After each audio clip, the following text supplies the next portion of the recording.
जिले की IPS madam Anshika Verma अपनी मां सरिता देवी के साथ बाजार की ओर जा रही थीं। तभी अंशिका की नजर सड़क के दूसरी तरफ पड़ी, जहां उनके तलाकशुदा पापा अशोक बैठे बैठे मोची का काम कर रहे थे। यह देखते ही अंशिका ने तुरंत अपनी मां से कहा, मां उस तरफ देखिए, यही मेरे पापा हैं, है ना? सरिता देवी घबरा गईं और बोली, नहीं बेटा, ये तुम्हारे पापा कैसे हो सकते हैं? तुम्हारे पापा तो अच्छे खासे आदमी थे, ये तो एक मोची है, देखो जूते पॉलिश कर रहा है, ये तुम्हारे पापा नहीं हो सकते। अंशिका बोली, नहीं मां, आपने जो फोटो मुझे दिखाया था वही चेहरा है, मुझे पता है आप झूठ बोल रही हैं, यही मेरे पापा हैं। प्लीज मां, इन्हें हमारे घर लेकर चलिए, देखिए ना इनकी हालत कितनी खराब है। इतने में जूते साफ करते करते अशोक की नजर सरिता पर पड़ी। वह उन्हें देखते ही तुरंत पहचान गया और शर्म से अपना सिर झुका लिया। यह सब अंशिका देख रही थी। उसी पल उसे यकीन हो गया कि यही उसके पापा हैं, लेकिन सरिता उसे खींचते हुए वहां से ले जाने लगी। वह कह रही थी, ये तुम्हारे पापा नहीं है, तुझे गलतफहमी हो गई है, चल घर चल। मगर अंशिका हाथ छुड़ाते हुए बोली, नहीं मां, पापा को घर लेकर चलो, देख तो लो उनकी हालत कितनी खराब है, सब ठीक हो जाएगा। मां, भले ही आप दोनों का तलाक हो चुका है, लेकिन वह मेरे पापा हैं। आपका और उनका दुश्मनी हो सकती है, लेकिन मेरा तो नहीं है। मैं अपने पापा को घर ले जाऊंगी। लेकिन सरिता राजी नहीं हुई। वह गुस्से से चिल्ला उठी, देखो, अगर तुम उन्हें घर लेकर जाओगी तो मैं तुम्हारे साथ नहीं रहूंगी। अगर तुम्हें अपने पापा चाहिए तो मुझे भूल जाओ, ज्यादा जिद मत कर, ये तुम्हारे पापा नहीं हैं। सरिता अंशिका को जबरदस्ती खींचते हुए घर ले आई। अंशिका मजबूरी में कुछ नहीं कर सकी और मां के साथ चली गई। उधर अशोक यह सब देख रहा था। उसके मन में यही ख्याल घूम रहा था, मेरी बेटी कितनी बड़ी हो गई है, काश मेरी बेटी मेरे पास होती तो शायद मेरी ऐसी हालत ना होती। खैर, कहीं ना कहीं गलती मेरी ही है, मेरी ही वजह से आज मैं इस हाल में जी रहा हूं। वह यह सोचते हुए फिर से अपने काम में लग गया। घर आकर अंशिका ने मां से पूछा, मां, आप झूठ क्यों बोल रही हैं? वही मेरे पापा हैं, आप उन्हें घर क्यों नहीं लाना चाहती? मुझे अपने पापा से मिलना है। लड़ाई अगर आप दोनों की हुई है, आप दोनों के बीच दुश्मनी है, तो आपका रिश्ता खत्म हो गया, मेरा थोड़ी हुआ है। मैं अभी भी उनकी बेटी हूं, मुझे अपने पापा से मिलना है। प्लीज मां, मुझे मेरे पापा से मिलने दीजिए। अंशिका ने आगे कहा, मां बताइए ना, आप दोनों के बीच क्या हुआ था जिस वजह से आप लोगों का तलाक हुआ? मुझे तो कुछ याद नहीं है, लेकिन अगर आप बता देंगी तो शायद मैं उन सारी चीजों को सुलझा दूं और हम सब फिर से नई जिंदगी शुरू कर सकें। प्लीज मां, मुझे बता दीजिए, मैं अपने पापा को इस हालत में नहीं देख सकती। मैं एक आईपीएस अफसर हूं और मेरे पापा आज मोची का काम कर रहे हैं, यह मुझे बिल्कुल बर्दाश्त नहीं है। अगर आप पापा को घर नहीं लाएंगी और आप दोनों के बीच की दूरियां खत्म नहीं होंगी तो मैं भी इस घर में नहीं रहूंगी। अब फैसला आपके हाथ में है, आपको जो करना है कीजिए, लेकिन मुझे अपने पापा को घर लाना ही है। फिर सरिता देवी बोली, तुझे जो करना है कर ले बेटा, मगर मैं उसे घर नहीं लाऊंगी। तुझे इस घर में रहना है या नहीं, यह तेरा फैसला है, लेकिन मैं उस आदमी को इस घर में कभी नहीं लाऊंगी। मैं बुझी हुई आग को फिर से जलाना नहीं चाहती। अगर तू मेरे साथ नहीं रहना चाहती तो अलग बात है, वैसे भी तेरे पापा ने मुझे छोड़ दिया था। अब अगर तू भी मुझे छोड़ना चाहती है तो छोड़ दे, लेकिन मेरा दिल नहीं चाहता कि वह मेरे घर आए। बेटी, तुम समझती नहीं हो, यह बात इतनी गहरी है कि तुम्हें समझा भी नहीं सकती। यह कहकर सरिता चुप हो गई। अंशिका मन ही मन सोचने लगी, आखिर इतनी बड़ी कौन सी बात हो गई कि मां आज तक नहीं मान रही हैं? क्या मेरे पापा इतने बुरे इंसान थे जिस वजह से मां के दिल में इतना गुस्सा है? लेकिन क्यों? क्या ऐसा हो सकता है कि मां चाहती ही ना हो कि मैं पापा को घर लाऊं? क्या वह चाहती हैं कि मैं भी इस घर को छोड़ दूं? लेकिन क्यों? मां मुझे इग्नोर कर रही है, मुझे छोड़ने की धमकी दे रही है, पर पापा को घर नहीं लाना चाहती। आखिर इतनी बड़ी कौन सी बात है? मुझे तो पता करनी ही पड़ेगी कि किस वजह से मां इतनी गुस्सा है कि मुझे भी छोड़ देंगी, लेकिन पापा को घर नहीं लाएंगी। वह यही सब सोच रही थी। दूसरे दिन अंशिका चुपके से खुद अशोक से मिलने के लिए निकल पड़ी। सरिता को बिल्कुल भी अंदाजा नहीं था कि उनकी बेटी कहां गई है। उन्हें लगा कि शायद वह ड्यूटी पर होगी, लेकिन आईपीएस अंशिका अपने पापा से मिलने बाजार की ओर निकल चुकी थी। वह जैसे ही बाजार पहुंची, देखा कि उसी जगह पर उनके पापा फिर से जूते पॉलिश कर रहे हैं। अंशिका तुरंत पास जाकर खड़ी हो गई और बोली, आपका नाम क्या है? अशोक ने जवाब दिया, मेरा नाम अशोक है। फिर अंशिका बोली, आप रहते कहां हैं? अशोक बोला, मेरा कोई घर बार नहीं है, मैं यहीं सड़क पर रहता हूं, मेरा कोई नहीं है। यह सुनकर अंशिका की आंखों में आंसू आ गए।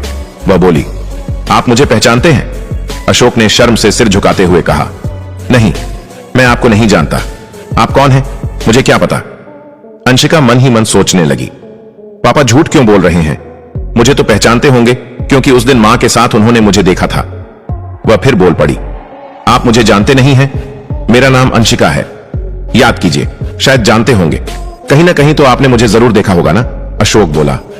नहीं बेटा, मैंने तुम्हें कहीं नहीं देखा है। मुझे सब याद है और मुझे यह भी नहीं पता कि अंशिका कौन है। हाँ, हो सकता है तुम मुझे जानती हो, लेकिन मैं तुम्हें नहीं जानता बेटा। यह सुनकर अंशिका को थोड़ी राहत मिली, क्योंकि वह अपने पापा के मुंह से बेटा शब्द सुनना चाहती थी। सुनते ही वह बोली, आप मेरे पापा हैं? आप झूठ बोल रहे हैं।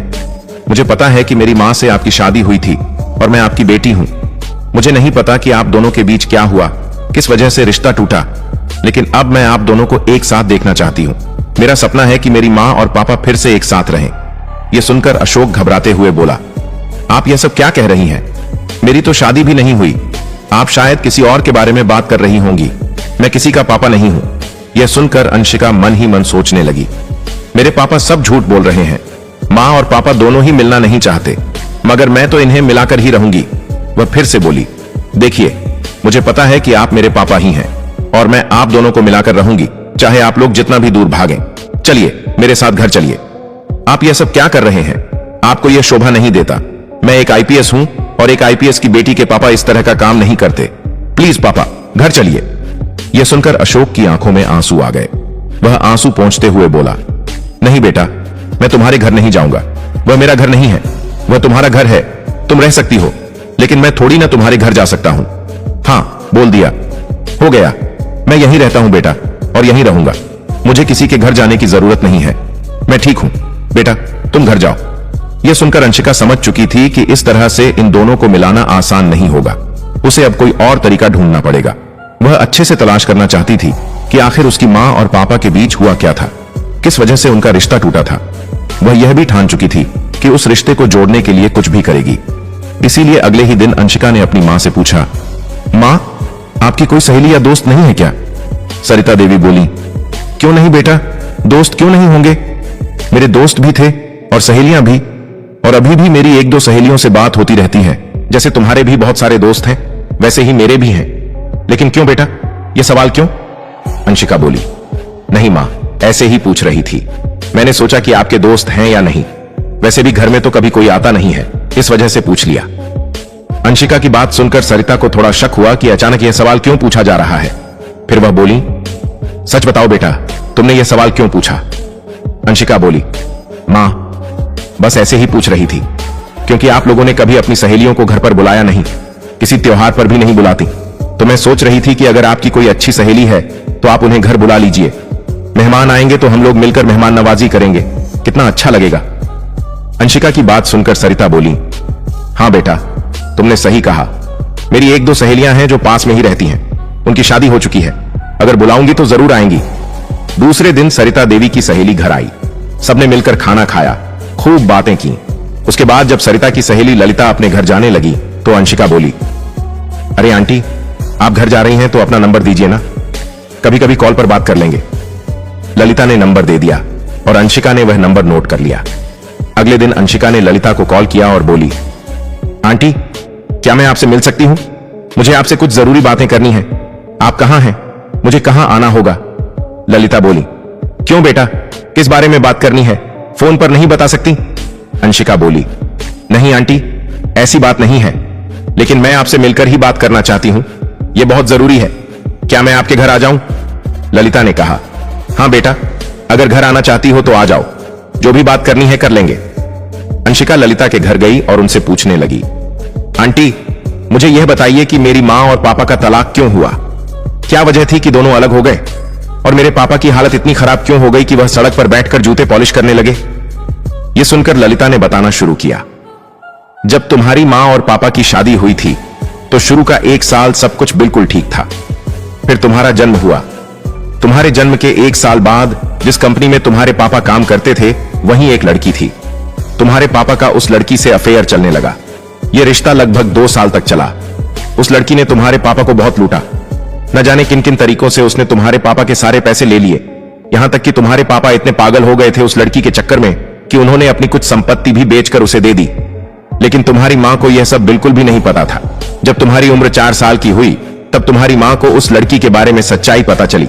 इसके बाद तुम्हारी मां और पापा के बीच नफरत पैदा होने लगी। धीरे धीरे नफरत इतनी बढ़ गई कि दोनों एक दूसरे का चेहरा देखना भी पसंद नहीं करते थे। इसी वजह से तुम्हारी मां ने तुम्हारे पापा से तलाक ले लिया। तुम्हारे पापा की हालत पहले बहुत अच्छी थी, लेकिन अब जो हालत है वह सिर्फ उनके अपने कर्मों की वजह से है। यह सुनकर अंशिका की आंखों से आंसू बह निकले। वह रोते हुए बोली, आंटी, मुझे अपने पापा को घर लाना है। मुझे मेरी मां और पापा को एक साथ मिलाना है। मैं अपने पापा को इतनी दुखी हालत में नहीं देख सकती।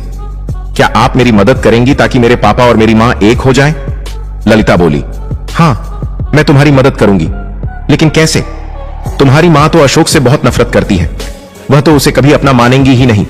अगर मैं कभी तुम्हारी मां से इस तरह की कुछ बातें करती हूं तो वह मुझे बहुत डांटती है और साफ कह देती हैं कि उनके सामने मैं उसका नाम भी जुबान पर ना लूं। अब मैं क्या कर सकती हूं?